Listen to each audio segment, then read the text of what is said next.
Wesley, para começar, você deixou para trás a bebida, a farra, bebedeira Cigarro. e cigarro e você conseguiu se viciar em ler e estudar, é isso mesmo? Isso mesmo, cara.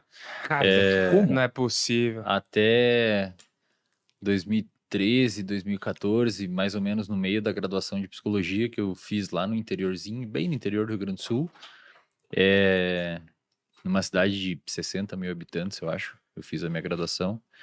Eu fumava uma carteira de cigarro por dia e bebia bastante. E parte da graduação eu fumei cannabis também.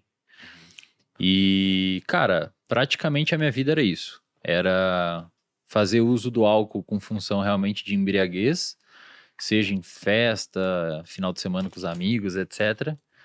Eu era muito sedentário,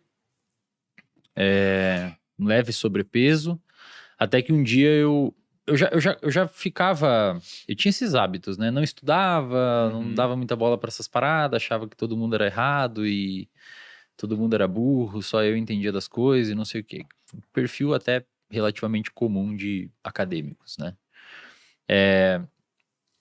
Até que uma vez, cara, eu fui descer do ônibus para ir para casa e eu tinha que andar umas 2 quadras. E eu cheguei em casa muito ofegante e não tinha subida. Aí eu pensei, caramba, cara, eu não consegui andar 2 quadras sem ficar ofegante. E isso acabou me gerando um alerta. Pô, mas, sei lá, mas se eu tenho que correr de um ladrão, se eu tenho que... Não tenho nem condicionamento minimamente para sobreviver numa, sei lá, na selva. Se fosse no antepassado, eu seria excluído pela seleção natural das espécies.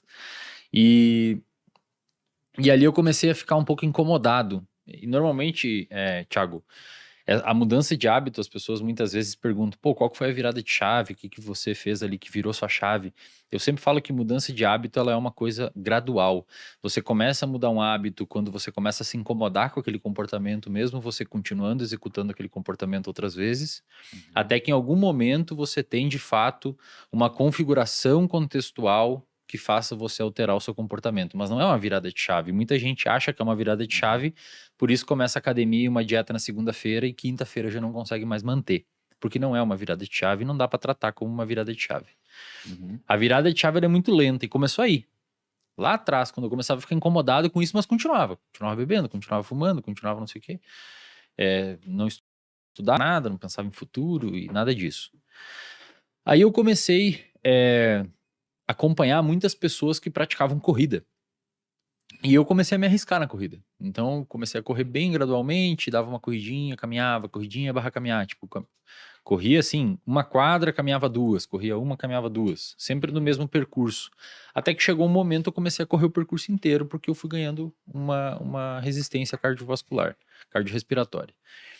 E quando eu comecei a ganhar essa resistência cardiorrespiratória, ou seja, eu comecei a formar ali o hábito da corrida, eu continuava fumando cigarro aos finais de semana e dia de semana, mas já havia diminuído um pouco. Até que em algum momento eu queria começar a pensar em construir uma estrutura de corrida para competir a nível amador mesmo, para tentar finalizar uma provinha de rua qualquer. E o cigarro estava me atrapalhando. Então, eu sempre falo para a galera que quando você quer formar um hábito bom, quando você quer destruir um hábito ruim, é interessante você criar um bom que tenha uma competição com esse outro. Então, por exemplo, o cigarro começou a atrapalhar a minha evolução na corrida. Então, eu comecei a ficar puto de fumar. Falei, pô, não acredito, cara. Porque antes fumar cigarro pra mim tinha uma função. Uma função social, os meus amigos fumavam, então na hora do café a gente fumava, na hora do intervalo da aula a gente fumava, trocava uma ideia. Era uma função social para interagir com aquele ambiente, com aquele contexto. Então o cigarro tinha uma função legal na minha vida. Eu sempre falo, a gente pode falar depois se vocês quiserem sobre isso, mas tem uma máxima na psicologia comportamental que é todo comportamento tem uma função. Você não se comporta sem função. Você tem uma função, tudo tem uma função. E o cigarro tinha essa função. E depois de um tempo que eu comecei a correr, o cigarro começou a ter uma função pejorativa dentro do meu repertório comportamental, que era atrapalhar minha corrida. Então, mesmo eu perpetuando aquele comportamento de fumar por conta de circuitos cerebrais que haviam sido formados pelo próprio poder aditivo da nicotina, eu começava a ficar irritado de fumar. É mais ou menos quem desliza na dieta feio no final de semana e fica triste depois. Você desliza na dieta por conta do seu comportamento ser condicionado para aquilo muitas vezes, ou pela disponibilidade do alimento, ou pela sua história de interação com o alimento, etc. Mas você fica triste muitas vezes depois. E a corrida começou a deixar o hábito do cigarro cada vez mais desinteressante para mim. Até que um momento eu comecei a fumar só final de semana, até que outro momento eu comecei a fumar só quando eu via 1 ou 2 amigos, até que um momento eu percebi, cara, eu sempre tô fumando quando eu saio com aquela galera. É sempre quando eu saio com aquela galera que dá vontade de fumar. Então eu parei de sair com aquela galera. E hoje a gente sabe que o vício, de uma maneira geral, é extraordinariamente contextual. Muito. Tanto é que a internação, que seria o passo mais extremo de um tratamento com um adicto, é nada mais, nada menos do que remover o sujeito do contexto e evitar contato com ambientes onde ele usava droga.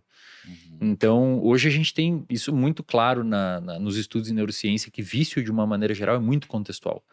Se você quer parar de beber, não vá ao bar, não saia com as pessoas que você sempre bebeu. Se você quer parar de fumar, o cigarro é o pior, e eu sempre digo que o cigarro é o pior vício de tratar, porque diferente de álcool e outras drogas, o cigarro ele infecta a vida. Você fuma no carro, fuma no intervalo do trabalho, fuma antes de dormir, fuma ao acordar, fuma no café. Bebida é diferente, você bebe em lugares específicos, então é mais fácil isolar aquelas variáveis. Cigarro, ele infecta a sua vida, é muito difícil. Mas a corrida foi meio que fez essa mudança de hábito, cara.